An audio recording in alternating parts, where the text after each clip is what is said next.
शिवरात्रि का प्रसंग कहता है, अपने मन की अभिलाषा रखकर तुम्हें जो चाहिए, एक काली मिर्ची और काली तिल्ली के 7 दाने।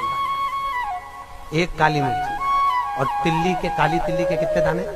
7 दाने हथेली में रखकर अपनी कामना कर कर मन से अपने मन की बात को कहकर शंकर भगवान के शिवलिंग पर चढ़ा दीजिए। आपकी मनोकामना, कहते हैं हर महीने शिवरात्रि आती है, इस शिवरात्रि पर, मुख्य शिवरात्रि पर चढ़ाओगे, अगले महीने की जब शिवरात्रि आएगी तो आपकी मनोकामना पूरी हो जाएगी। एक काली मिर्ची और 7 काली तिल्ली के दाने, मात्र 7।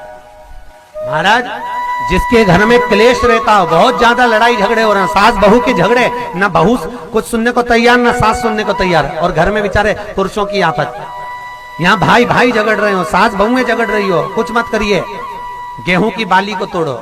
गेहूं की बाली जानते हो ना, जिसमें आप लोग तो गेहूं की बाली को तोड़ना है, और बाली 7 बाली तोड़कर अपने घर में घुमाकर अपने घर का नाम और गोत्र बोलकर उसको शंकर को समर्पित कर दीजिए। जिंदगी में कभी सास बहू का झगड़ा नहीं होगा महाराज। शिवरात्रि के दिन उसको समर्पित करिए, आपके घर में कभी क्लेश नहीं मच सकता। और शिवरात्रि के दिन रात्रि को 12 बजे शंकर भगवान पर एक धतूरा चढ़ा दो। क्या चढ़ाना है? जम के बोलिए जरा। धतूरा। ये शंकर भगवान को धतूरा चढ़ा दो। 12 बजे रात्रि को शिव जी पे धतूरा चढ़ाओ। आधे घंटे तक धतूरा चढ़े रहने दो और आप श्री शिवाय नमस्तुभ्यम का जाप करो। जिस शंकर जी पे धतूरा चढ़ाए उस मंदिर के बाहर बैठकर कौन सा मंत्र जपना है? श्री शिवाय नमस्तुभ्यम। फिर से बोलो, श्री शिवाय नमस्तुभ्यम। धतूरा चढ़ाकर श्री शिवाय नमस्तुभ्यम का स्मरण करिए। और जो दुकान नहीं चलती हो, घर में लक्ष्मी नहीं टिकती हो, खेत में फसल अच्छी नहीं आती हो, संपदा नहीं आ रही हो, बस उस धतूरे को लाल वस्त्र में बांधकर अपनी दुकान में, अपने व्यापार में, अपने घर में रात को 12:30 बजे उठाकर लाओ और 4 बजे के पहले उसको अपनी दुकान, व्यापार, व्यवसाय में उसको बांध दीजिए। और अगर जो जमीन फसल सही नहीं दे रही हो, उस जमीन में ले जाकर गाड़ दीजिए। आपको जीवन में कभी तकलीफ नहीं भोगना पड़ेगी, लक्ष्मी बढ़ती चली जाएगी महाराज, संपदा बढ़ेगी।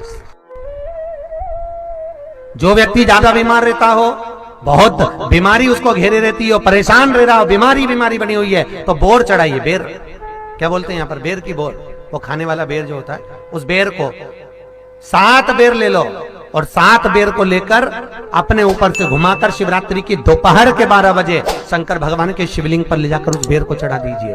आपका रोग, आपकी बीमारी मात्र 3 महीने के अंदर समाप्त हो जाए। शिवरात्रि के दिन बेर चढ़ाने का बड़ा महत्व है। और शिवरात्रि पर चढ़ा हुआ वो बेर उठाकर ले आइए और उस बेर को उठाकर रख लीजिए।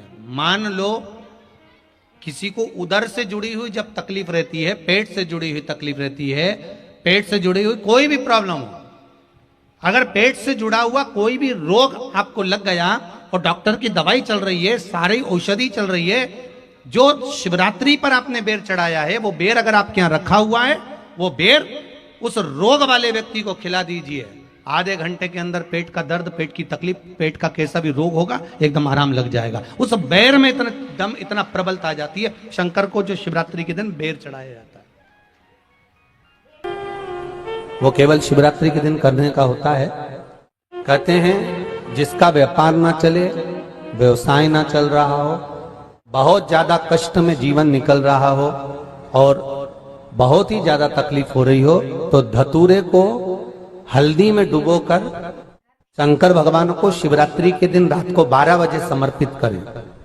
उस धतूरे को वापस उठा लाएं 5-10 मिनट के बाद, श्री शिवाय नमस्तुभ्यम बोलकर लाल कपड़े में उसको बांधकर व्यापार वाली जगह में कहीं पर भी उसको बांध दिया जाए। व्यापार पीछे नहीं हटता, व्यापार अग्रण्य भाव में बढ़ता चले जाता है। महाराज, उस धतूरे को केवल परंतु शिवरात्रि के दिन रात को 12 बजे ही किया जाए। हल्दी में डुबोना पड़ता है।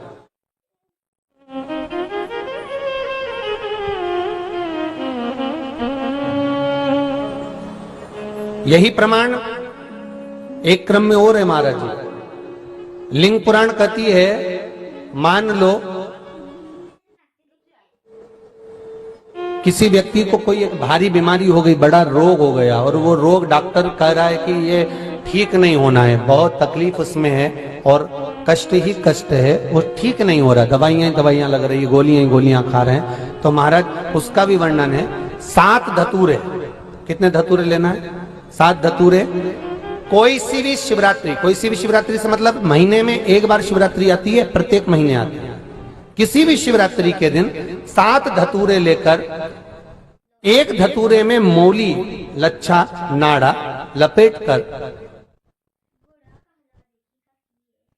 चंद्रमौली भगवान का स्मरण कर उस मौली को लपेटकर, 6 धतूरे में हल्दी लगाकर शंकर भगवान की जो जलाधारी है, जलाधारी में आपको पहले भी वर्णन किया है,